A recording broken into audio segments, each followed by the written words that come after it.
Welcome everyone दोस्तों, आप देख रहे हैं अपना एक यार करंट अपडेट चैनल। दोस्तों, जैसा कि आप सारे जानते हैं, फीमेल सुपरवाइज़र की जो पोस्टेज है वो आउट हुई हैं। तकरीबन इसमें 201 पोस्टेज हैं जो फीमेल सुपरवाइज़र की आउट हुई हैं। जेकेएसएसबी इनका जो नोटिफिकेशन निकला अभी उसके ऑनलाइन फॉर्म फिल हो रहे हैं। दोस्तों, जैसा कि हमारी पिछली वीडियो में हमने इसका सिलेबस को डिस्कस किया था कि सुपरवाइज़र का जो सिलेबस है वो इस तरीके से रहने वाला है। वैसे ऑफिशियल जो नोटिफिकेशन इसके सिलेबस की वो जेकेएसएसबी की तरफ से नहीं आई है, तो लेकिन इसमें जो मींस के एक्सपेक्टेड जो सिलेबस रहने वाला होगा, जो रहने वाला है, जो पिछली सुपरवाइज़र की पोस्टर्स में जो रहा था उस पर हमने डिटेल में डिस्कशन किया था। आज हमारा जो टॉपिक है, हमारा लेक्चर रहने वाला है कि इसमें हम एडवांस में पढ़ना स्टार्ट कर देंगे। तो रोज़ हमारा 1-2 लेक्चर आएगा इस सुपरवाइज़र पोस्ट के लिए। तो इसका हमारा जो पहला टॉपिक है दोस्तों, वो रहने वाला है कि मीनिंग ऑफ सोसाइटी, सोसाइटी होती क्या है, और मीनिंग ऑफ सोशियोलॉजी, सोशियोलॉजी है क्या, सोसाइटी की टाइप्स क्या हैं, अर्बन और रूरल सोसाइटी क्या हैं। तो थोड़ा थोड़ा इनके बारे में भी हम पढ़ेंगे। तो दोस्तों, आप बने रहिए हमारे साथ। दोस्तों, इस वीडियो को लाइक कर दो, शेयर कर दो। दोस्तों, अगर हम बात करें सोसाइटी की, तो दोस्तों सोसाइटी होती क्या है। दोस्तों, हम बात करें सोसाइटी की, तो सोसाइटी की बात करें, सोसाइटी एक लार्ज सोशल ग्रुपिंग होती है जिसमें, जैसे कि आप ये पिक्चर में देख सकते हैं कि ये सोशल ग्रुपिंग है, समाज की ग्रुपिंग है।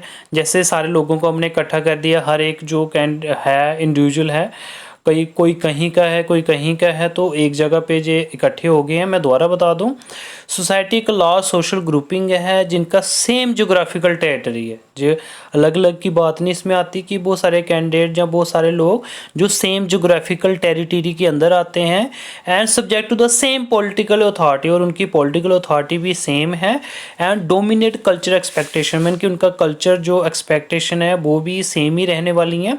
मैं दोबारा बात करूं, जैसे कि एक विलेज है, कोई गांव है, वहाँ पे जो लोग हैं वो इकट्ठे, उनकी पहले तो जगह भी एक ही रहेगी।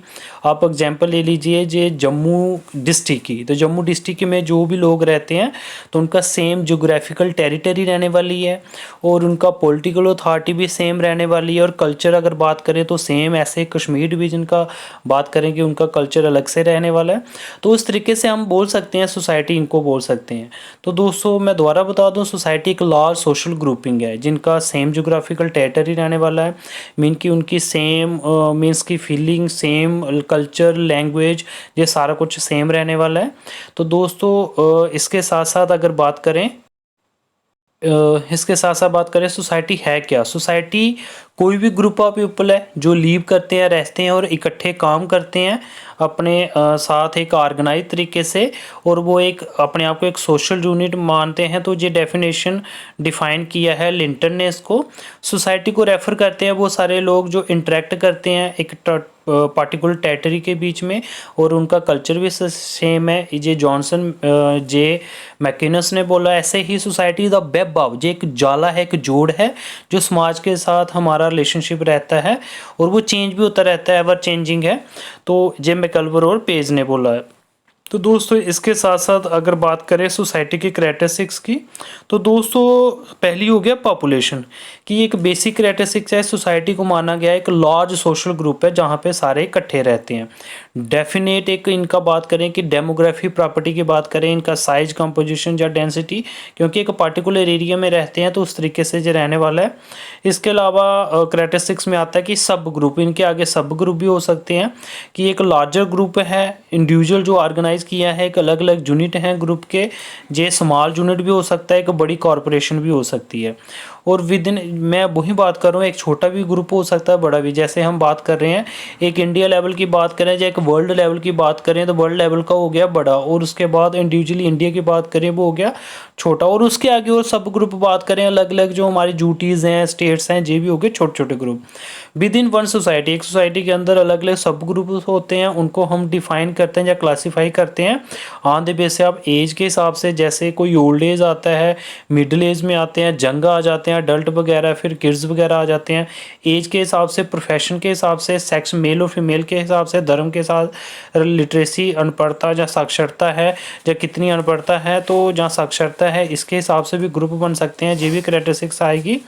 तो इसके साथ साथ और जो करेक्टरिस्टिक्स में है जी आगे एक दूसरे पे इंटरडिपेंड होना।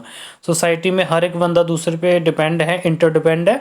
अनदर इंपॉर्टेंट करेक्टरिस्टिक है जस्ट सर्वाइवल एंड वेल बी ईच मेंबर।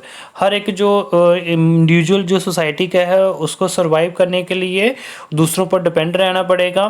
नो इंडिविजुअल, कोई भी अकेला इंडिविजुअल कभी भी सेल्फ सफिशिएंट नहीं होता है, उसको किसी ना किसी वर्क के लिए किसी ना किसी हेल्प की ज़रूरत पड़ती है, दूसरों पर डिपेंड रहना पड़ता है। चाहे वो खाने की बात करें, वो भी शेल्टर की बात करें, सिक्योरिटी की बात करें, और बहुत सारी ज़रूरतें जो नेसेसिटी की होती हैं उनको पूरा करने के लिए भी दूसरों पर डिपेंड रहना पड़ता है। तो दोस्तों इसके बाद जो नेक्स्ट करेक्टरिस्टिक्स है सोसाइटी की, एक सोशल इंस्टीट्यूशन, एक समाज की इंस्टीट्यूशन है जो एक मेन ऑर्गन है सोसाइटी का। सोशल इंस्टीट्यूशन एक कम्प्लेक्स बड़ी चीज़ है, इंटीग्रेटेड, इसमें नॉर्म रहने वाले हैं, रूल्स और रेगुलेशन रहने वाले हैं, और उनको हमने प्रिजर्व भी करके रखना है। ये जो इंटर रिलेशनशिप है इंस्टीट्यूशन का, ये सोसाइटी का स्ट्रक्चर मेंटेन करता है।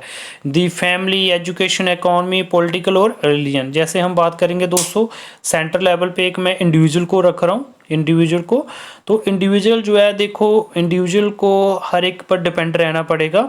एक गांव है उसको, गांव का जो इंडिविजुअल है उसको डिपेंड रहना पड़ेगा। पहले तो बच्चा जन्म लेगा फैमिली पर, फैमिली उसको नामकरण करेगी, उसकी सोशलाइजेशन करेगी, संस्कार देगी, पढ़ाएगी लिखाएगी, फैमिली उस पर डिपेंड रहेगी। एजुकेशन के लिए उसको स्कूल में जाना पड़ेगा, इकोनॉमी के लिए उसको पैसा कमाने के लिए जॉब वगैरह करनी पड़ेगी, पॉलिटिकल का भी वो मेंबर बन जाएगा, धर्म के साथ भी वो बिलोंग करता है। इस तरीके से वो हर एक चीज़ से का इंटरडिपेंडेंट है और एक दूसरे पर मिलकर डिपेंड रहना जरूरी है उसके लिए। इसके अलावा और कैरेक्टरिस्टिक्स में आ गया कल्चर। कल्चर एक फंडामेंटल है for the survival of society. Culture can be said to include, इसमें ह्यूमन फिनोमेना आता है। कल्चर एक ब्रॉड टर्म है अपने आप में। इसके अलावा बात करें, इसमें एथिक होते हैं, मॉरल होते हैं, मैनर्स होते हैं, रिलीजियस थिंग्स होती हैं। मीन्स कि कल्चर में, जहाँ फिर हम धर्म की बात कर लें तो इनको धर्म में जैसे उनका पूजने का तरीका क्या है, प्रॉपर ड्रेसअप क्या है, ये सारा कुछ भी रहने वाला है, ठीक है। इसके अलावा और अगर बात करें कैरेक्टरिस्टिक्स की, तो इसमें आ गया सोशलाइजेशन, संस्कार। ये एक लाइफ लॉन्ग प्रोसेस है जो इंडिविजुअल को सीखना पड़ता है अपने कल्चर में के साथ। अपने में कि अगर वो हिंदू में जन्म लेगा तो वो हिंदू का कल्चर अपनाएगा, उनके रीति रिवाज को अपनाएगा, उनके तौर तरीकों को। अगर वो दूसरे धर्म में जन्म लेता है, रिलीजन में, तो वो उस तरीके का बिहेवियर पैटर्न को अपनाएगा, ठीक है। इसके अलावा इंडिविजुअल लर्न करता है वो सारी फंक्शनिंग और पार्टिसिपेटिंग मेंबर्स ऑफ सोसाइटी और ग्रुप थ्रू द, और भी संस्कार उसको मिलते हैं जब वो कोई दूसरी सोसाइटी की इंस्टीट्यूशन है। एक सोसाइटी है, सोसाइटी की इंस्टीट्यूशन, स्कूल हो गया, कॉलेज हो गया, यूनिवर्सिटी हो गया, आपका पुलिस के साथ भी नाता रखना पड़ता है। मीन्स कि पुलिस स्टेशन भी आ गया, हॉस्पिटल आ गया, जे अपना टेंपल आ गया, पोस्ट ऑफिस आ गया, बैंक आ गया, जो सारी सोशल इंस्टीट्यूशन है। क्योंकि इनके साथ उनको वार्तालाप भी रहता है और फंक्शनिंग रहती है, क्योंकि ये सारे भी सोसाइटी के एक इंस्टीट्यूशंस हैं जिनके साथ उनका जो है मीन्स कि बार बार उन पर डिपेंड रहना पड़ेगा। ये सारी चीज़ें भी उसको सोशलाइज करेंगी। इसके अलावा बात करें, संस्कार देंगी। इसके अलावा कैरेक्टरिस्टिक्स की बात करें, ये सोसाइटी का परमानेंट ग्रुप है, क्योंकि ये नहीं है कि ये टेम्पररी है, ख़त्म हो जाएगा, ये तो रहेगा, पहले भी रहता था, आज भी रहेगा। परमानेंसी एक अनदर इंपॉर्टेंट कैरेक्टरिस्टिक्स है सोसाइटी की। ये टेम्पररी ऑर्गेनाइजेशन नहीं है इंडिविजुअल की। सोसाइटी लगातार रहेगी, even after the death of individual की डेथ के बाद भी रहेगी। सोसाइटी इज कोहेरेंट ऑर्गेनाइजेशन, बड़ा इनका कोहेरेंट मीन्स की रिश्ता है। इसके बाद बात करें, इसमें डायनामिज्म भी आती है, इसमें चेंजेस भी आती रहती है। कोई भी चीज़ जो है इसमें स्टैटिक नहीं है, हर एक सोसाइटी में चेंजेस आती है और लगातार चेंजेस कंटिन्यूसली आती रहती हैं। ओल्ड कस्टम, ट्रेडिशन, फॉक वे, मोर वैल्यूज, ये सारी चेंज होती गई हैं, उसकी जगह पे नए कस्टम वैल्यूज़ आ गई हैं। इसके अलावा बात करें दोस्तों, रूरल अर्बन कंपोजिशन भी है सोसाइटी में। जैसे कि ह्यूमन सोसाइटी के एटलीस्ट दो स्पेक्ट्स हैं, एक हो गया रूरल, एक हो गया अर्बन। रूरल की बात करें, sparsely residing group of people, दूर दूर रहने वाले हैं, बड़े कम है, सिंपल कल्चर है। और अर्बन की बात करें, जगह कम है तो पीपल रहते हैं बड़े क्लस्टर में, बड़े तंग, मीन्स की इसमें थिकली पॉपुलेशन रहती है विद कम्प्लेक्स कल्चर बड़ा कम्प्लेक्स है। और कैरेक्टरिस्टिक्स बात करें अर्बन और रूरल सोसाइटी की या कम्युनिटी की बात करें, तो रूरल और अर्बन की बात करें, पहले तो गांव है, गांव में डेंसिटी ऑफ पॉपुलेशन, सिंपल लोग हैं और पॉपुलेशन की डेंसिटी कैसी है, लोग दूर दूर रहते हैं, एक गाँव घर जहाँ पे है एक दूसरी जगह पे खुली जगह है, अच्छी हवा लेते हैं। और अर्बन की बात करें इनकी डेंसिटी पॉपुलेशन की कैसी है, रूरल जो है स्पार्सली पॉपुलेटेड और बड़े सारे लोग जो हैं अपने फार्म में रहते हैं, इसको हम फार्म स्टेड सेटलमेंट भी बोलते हैं। अर्बन एरिया में थिकली पॉपुलेटेड हाउसेज कंस्ट्रक्ट इधर एक दूसरे के साथ में कि बड़े कंजस्टेड रहते हैं। ओपन सेटलमेंट है तो इसमें बड़ा डेंस है, इसमें खुली जगह है, इसमें बड़ी डेंस जगह है। इसके अलावा बात करें रिलेशन की, नेचर ऑफ रिलेशन कैसा है, इनफॉर्मल इंटरेक्शन है, इनफॉर्मल है, ठीक ही मोर फ्रिक्वेंट है, मतलब कि बड़ी जल्दी से एक दूसरे से बात भी करते हैं, डीप और गहरा प्यार बना रहता है, इंटीमेट रिलेशन है। लेकिन इसमें इम्पर्सनल रिलेशन है जो ज़्यादा इस तरीके के नहीं, क्योंकि हर एक बंदा काम पे रहता है। ईमाल दुर्खिम ने यूज़ किया था मैकेनिकल सोलिडारिटी इस एरिया को डिफाइन कर लेते, इन रिलेशन को देखते हुए, इनफॉर्मल रिलेशन को देखते हुए ईमाल दुर्खिम ने मैकेनिकल सोलिडारिटी नाम दिया था इसको, और ईमाल दुर्खिम ने अर्बन को नाम दिया था ऑर्गेनिक सोलिडारिटी, ठीक है। इसके बाद बात करें दोस्तों ऑक्यूपेशन की, रूरल एरिया में मैक्सिमम जो काम है वो एग्रीकल्चर वाले करेंगे लोग, और अर्बन एरिया में बड़े सारे प्रोफेशन रहते हैं, कोई दुकान पे लगा है, कोई फैक्ट्री में लगा है, कोई अलग अलग जो प्रोफेशन है उनको वो चूज़ कर सकते हैं जो उनको अच्छा बेस्ट लग रहा है और जहाँ पे उसको आसानी से मिल जाए। और इसके बाद ऑक्यूपेशन रूरल की बात करें, very few are no choice, काम धंधे भी एग्रीकल्चर से जुड़े हुए जो भी काम है उसके अलावा उनके पास कोई काम नहीं है। डिफरेंट वैल्यू है अर्बन एरिया में, मीन्स की जॉब जो है अवेलेबल अकॉर्डिंगली, स्किल कैसा है, कौन सा उसको तजुर्बा है, कौन सा काम आता है उस हिसाब से, और कौन सी उसकी क्वालिफिकेशन है उस हिसाब से काम आते हैं। इसके अलावा कॉस्ट ऑफ लिविंग बोलें, जो इनकम है लोअर अर्बन रूरल एरिया की वो प्रोपोर्शनली बड़ी कम है, और कॉस्ट ऑफ स्टैंडर्ड जो है कंपेयर करें रूरल के साथ तो इसका थोड़ा हाई है। इसका गांव का सिंपल लाइफस्टाइल है, और मेजॉरिटी ऑफ लोग जो हैं उनके अपने घर में रहते हैं, और हाउसिंग जो अर्बन एरिया में है जे उस तरीके से है कि ज़्यादातर किराए में भी रहते हैं अर्बन एरिया में, ठीक है। इसके अलावा इंडिविजुअल जो है वो अपने रिसोर्सेज को शेयर करते हैं, और जहाँ पे सेफ और डिसेंट हाउसिंग है बड़ी महंगी है। जो कॉस्ट ऑफ लिविंग है, in the amount of money needed sustain standard of life by affording basic expenses such है housing, food, tax rent, health care. The cost of living often used to compare how expensive it is to live in one city versus village. में city में रहना ज़्यादा महंगा है, गाँव में means कि वो अपने घर में रहते हैं, खुली जगह है, ताज़ा अनाज खाते हैं, ताज़ा पानी पीते हैं। लेकिन सिटी में ऐसा नहीं है, सिटी में पोल्यूशन भी है, गांव में ऐसा कुछ नहीं है। तो इस तरीके से आप देख सकते हैं। एबिलिटी ऑफ सर्विस की बात करें, गांव में इस तरीके की क्वालिटी जो है और क्वांटिटी की बात करें वो बड़ी कम है सर्विस की, लेकिन अर्बन एरिया में गाड़ियां भी अच्छी हैं, हर एक चीज़ मिल जाती है। रूरल एरिया में मेडिकल केयर, एजुकेशन और इलेक्ट्रिसिटी की कमी है, वैसे आज की एज में नहीं है ऐसा कुछ, लेकिन मोर फैसिलिटी जो है गांव में से ज़्यादा सिटी में ज़्यादा है। इसके अलावा समाज की कंट्रोल की बात करें, इन फार्मर सोशल कंट्रोल ज़्यादा इफेक्टिव, और इसमें फार्मर सोशल कंट्रोल है। फॉर्मल हो गया कि उस तरीके का रहना, मींस कि रूरल रेगुलेशन के अकॉर्डिंगली, और इसमें इनफॉर्मल है। जो फैमिली और रिलीजियस इंस्टीट्यूशन है वो बड़ा रोल प्ले करती हैं, हेड ऑफ़ द फैमिली बड़ा रोल प्ले करता है। इसमें कुछ नहीं है क्योंकि सारे अपने पाँव पे खड़े हैं, सारे घर के 5 सदस्य हैं तो पाँचों के 5 काम कर रहे हैं, और इसमें ऐसा कुछ नहीं है। इसमें जो मेल हेड रहने वाला होगा या फिर घर का जो मेन हेड है वही काम करेगा। और इसके बाद फैमिली और रिलीजियस इंस्टीट्यूशन बड़ा रोल प्ले करती हैं, और इसमें पुलिस, लॉ और कोड रोल प्ले करते हैं, बिकॉज ऑफ जहाँ पे चोरी चकोरी मीन्स कि गलत काम बड़े होते हैं, क्राइम बड़े होते हैं। नॉर्म्स, वैल्यू और मोर बड़े इंपॉर्टेंट है रूरल एरिया में, और जहाँ पे रिटन लॉ जो है बड़े इंपॉर्टेंट है अर्बन एरिया में। तो इसके अलावा सोशल चेंज की बात करें, रूरल कल्चर जो है वो बड़ा कंजर्वेटिव है, जो उन्होंने ठान ली है बस वैसा ही रहेगा। और जहाँ पे अर्बन एरिया में जो चेंज होती रहती है और बड़ी स्लो और selective mode of social change रहती है, बड़ी कम रहती है, और जहाँ पे बड़ी जल्दी रहती है हाई रेट ऑफ चेंज।